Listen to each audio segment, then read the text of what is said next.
వృషభ రాశి వారికి ఈ వారం చాలా అనుకూలంగా ఉంది. ఉద్యోగంలోనూ వ్యాపారంలోనూ మంచి సానుకూలత ఉంటుంది. అయితే ఖర్చుల విషయంలో మటుకు చాలా జాగ్రత్తగా ఉండాలి. ₹1కి ₹2 ఖర్చు అవుతుంది. అయితే ధనం కూడా అలాగే వస్తుంది. శుభకార్యాలు నిర్వర్తించగలుగుతారు. వివాహం కాని వారికి మంచి సంబంధం కుదురుతుంది. వ్యాపారంలోనూ ఉద్యోగంలోనూ మంచి ప్రమోషన్ కానీ లేదా లాభాలు కానీ వచ్చే అవకాశాలు గోచరిస్తుంది. అయితే ప్రతి విషయాన్ని అన్నీ మనకే తెలిసిన కాకుండా పక్క వాళ్ళు చెప్పేది విని ముందుకు వెళ్ళడం చెప్పదగినది.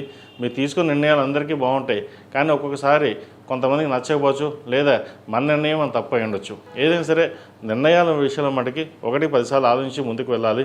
ద్వితీయ పంచమాధిపతి అయిన బుధుడు వ్యయంలో ఉన్నారు. చతుర్థాధిపతి అయిన రవి వ్యయంలో ఉన్నారు. భూ సంబంధించిన వ్యవహారాలు, ప్రభుత్వ సంబంధించిన వ్యవహారాలు వీరికి లాభసాటిగా ఉంటుంది.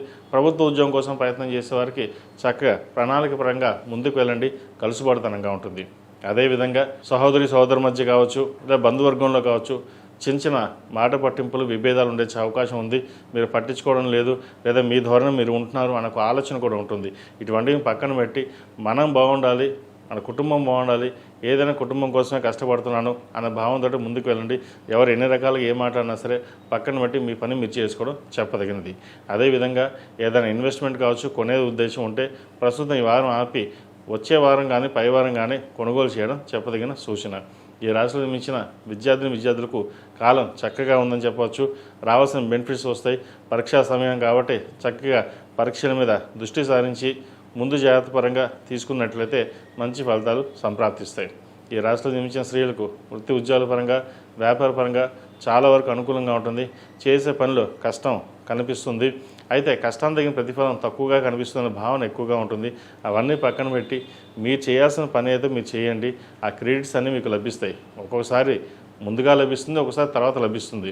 కానీ మీరు ఎంతవరకు చేస్తున్నారనేది అందరికీ తెలుసు, కానీ ఎవరు పైకి చెప్పరు. మీ పని మీరు చేసుకోవడం చెప్పదగినది. ఆరోగ్యరీత్యా చిన్న చిన్న ఇబ్బందులు ఉంటాయి. ముఖ్యంగా స్టమక్ సంబంధించి, యూట్రస్ సంబంధించింది, స్కిన్కి సంబంధించిన ఇష్యూస్ ఉండే అవకాశం గోచరిస్తుంది. వాటి విషయంలో జాగ్రత్త వహించాలి. తగిన సమయానికి ఆహారం, నిద్ర తప్పనిసరిగా తీసుకోవాలి. వివాహం కోసం ప్రయత్నం చేస్తున్న వారికి వివాహ ప్రయత్నాల పరంగా సానుకూలంగా ఉంటుంది.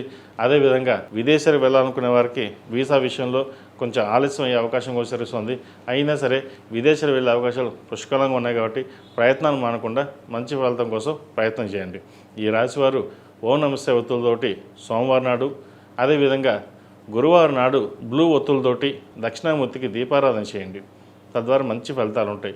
అదేవిధంగా గురువారం నాడు దక్షిణామూర్తి స్వామికి అభిషేకం, శుక్రవారం నాడు మహాలక్ష్మి అమ్మవారికి కుంకుమార్చన చేయడం చెప్పదగిన సూచన. ఈ రాశివారు అష్టముఖి రుద్రాక్ష మెడలో ధరించడం చెప్పదగిన సూచన. ఈ రాశిలో జన్మించిన వారికి కలిసి వచ్చే సంఖ్య 5, కలిసి వచ్చే రంగు బ్లూ. ఏదైనా పని మీద బయటకు వెళ్ళేప్పుడు శుక్రవారం నాడు కానీ సోమవారం నాడు వెళ్ళండి, మంచి ఫలితాలు సంప్రాప్తిస్తాయి. ఈ పూజస్టోర్.in పసుపు కుంకుమ నుంచి దేవతా విగ్రహాల దాకా అన్ని రకాల పూజలు, వ్రతాలు, గృహప్రవేశం, హోమాది శుభకార్యాలకు కావాల్సిన పూజా సామాగ్రి అంతా ఒక్కొక్క క్లిక్ తోనే మీ ఇంటి వద్దనే పొందండి. ఈ పూజస్టోర్.in